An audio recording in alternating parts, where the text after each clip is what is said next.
93வது மாற்றீடு கேள்விகளை வாரம் பாருங்க. பென்சீன்ல 2 இடத்துல எதிரெதிரா புரோமின் பிரதியிடப்பட்டிருக்குது. அதுல இருந்து பென்சீன்ல எதிரெதிரா குளோரின் பிரதியிடப்பட்ட விளைவை உருவாக்கும். இப்ப நல்லா யோசிங்க, இந்த புரோமினை டிரெக்டா குளோரினா மாத்தேலுமா? டிரெக்டா குளோரினா மாத்த இயலாது. சோ நாங்க இதை எப்படி செய்யலான்னு ஒரு ஐடியாவை எடுப்போம். சரி, இதை நாங்க எப்படி செய்யலான்னு ஒரு ஐடியாவை எடுப்போம். முதல்ல நான் இத பென்சீனா மாத்தி அதுல இருந்து இதை உருவாக்குறதுக்கு ட்ரை பண்ணுவோம்.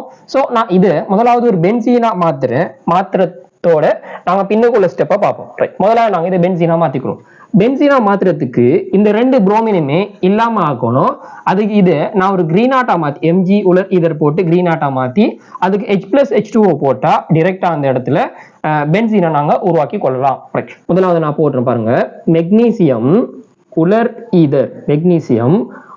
ஈதர் யூஸ் பண்ணா இந்த இடத்துல 2 mgbr வரப்போகுது. 2 mgbr வரப்போகுது. இதுக்கு நான் H+H2O யூஸ் பண்ணா பென்சீனை நாங்க தொகுத்துட்டோம்.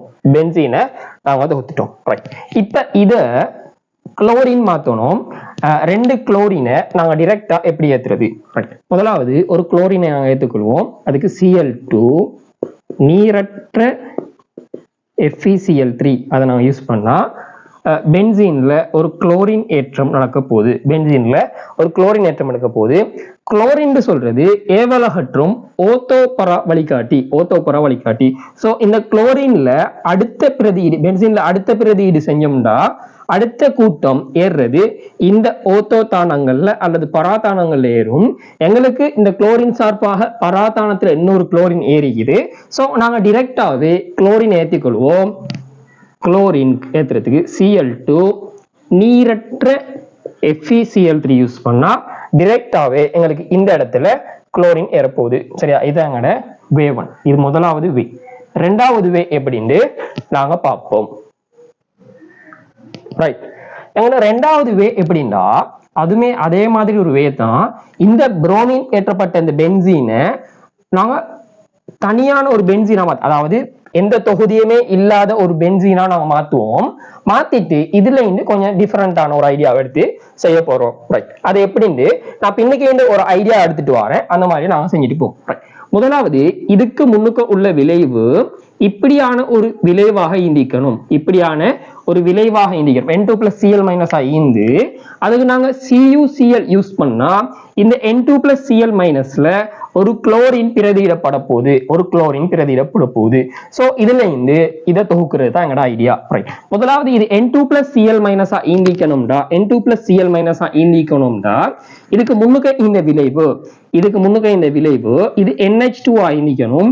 இதுக்கு நாங்க HNO2 அல்லது NaNO2HCl சைஃபர் தொடக்கம் 5 C நாங்க யூஸ் பண்ணா இந்த NH2 வந்து N2+Cl- மாறப்போகுது. சோ நாங்க இதுல இருந்து இதை ஏத்திக்கொள்வோம். முதலாவது NH2 ஏத்துறதுக்கு நான் முதலாவது இதுக்கு முன்னுக்குள்ள ஸ்டெப் நான் லைட்டா எழுதிக்கொள்ளணும் பாருங்க. இந்த இடத்துல இந்த NH2 எப்படி நாங்க உருவாக்கி கொள்வோம்டா NH2 NO2 இண்டிக்கணும். இந்த NO2 SN செறிந்த HCl NaOH யூஸ் பண்ணா SN செறிந்த HCl NaOH நாங்க யூஸ் பண்ணா இந்த NO2 வந்து NH2 மாறப்போகுது. சோ இப்ப பாருங்க, இந்த குளோரினை நான் உங்களுக்கு சொன்னேன் ஆரம்பத்திலே ஏவலகற்றும் ஓத்தோபரா வழிகாட்டி. இந்த குளோரின்ல நாங்க பென்சீன் 2ஆம் பிரதியீடு நாங்க செஞ்சோம்னா இந்த ஓத்தோ அல்லது பராதானங்கள்ல அடுத்த தொகுதி ஏறப்போகுது. இந்த NO2 சார்பா இப்படி எடுத்துக்கொள்ளுமே. இப்ப நாங்க குளோரோபென்சீனை உருவாக்கி அடுத்தது NO2 ஏத்தலாம் அல்லது NO2 ஏத்தி நைட்ரோபென்சீனை உருவாக்கி இதுல இந்த குளோரின் ஏத்தலாம். இதுதான் நான் சொல்றேன், கொஞ்சம் தெளிவா பாத்துக்கோங்க. இந்த குளோரினுக்கு நாங்க 2ஆம் பிரதியீடு எடுக்க போறோம் வைங்களேன். ஒரு எக்ஸ் ஒரு தொகுதியை நாங்க ஏத்த போறோம்டா இந்த குளோரின் சொல்றது ஏவலகற்றும் ஓத்தோபரா வழிகாட்டி. சோ இதுல நாங்க எக்ஸ் தொகுதி ஏத்துனா அது இங்க ஏறலாம் அல்லது இங்க ஏறலாம். சரியா, இங்க ஏறலாம் அல்லது இங்க ஏறலாம். சரியா, இதுல வந்து பராதானத்துல ஏறிக்குது. சோ நாங்க இந்த இடத்துல எக்ஸ் தொகுதியை டிரெக்டா ஏற்றி கொள்ளலாம். முதலாவது பென்சீனுக்கு குளோரின் ஏற்றி அதுக்கப்புறம் எக்ஸ் ஒரு தொகுதியை ஏற்ற போறோம். இந்த NO2 சொல்றது மெட்டா வழிகாட்டி. சோ இதுல நாங்க NO2 அடுத்து எக்ஸ் ஒரு தொகுதியை ஏத்துனா மெட்டா தானத்துல பிரதியிடப்பட போது இங்க வந்ததோ எதிர் அதாவது இது சார்பா பராத்தானம் அல்லது இது சார்பா பராத்தானத்துல ஏத்தணும். சோ இங்க முதலாவது நாங்க NO2 ஏத்த மாட்டோம். NO2 ஏத்த மாட்டோம். ரைட். அப்ப நாங்க முதலாவது இதுல குளோரினை ஏத்திக்கொள்வோம். குளோரினை ஏத்திக்கொள்வோம். குளோரினை ஏத்துறதுக்கு Cl2 நீரற்ற FeCl3 யூஸ் பண்ணா குளோரின் ஏறப்போகுது. இந்த குளோரினுக்கு பிறகு NO2 ஏத்துவோம். NO2க்கு செறிந்த HNO3 செறிந்த H2SO4. பெரும்பாலான ஆட்கள் இதுக்கு வெப்பநிலையை போடுறீல, நாங்க வெப்பநிலையை கட்டாயம் போடுறோம். சரியா? இந்த வேலையுமே எங்களுக்கு இந்த மாற்றீட செஞ்சு கொள்ளலாம்.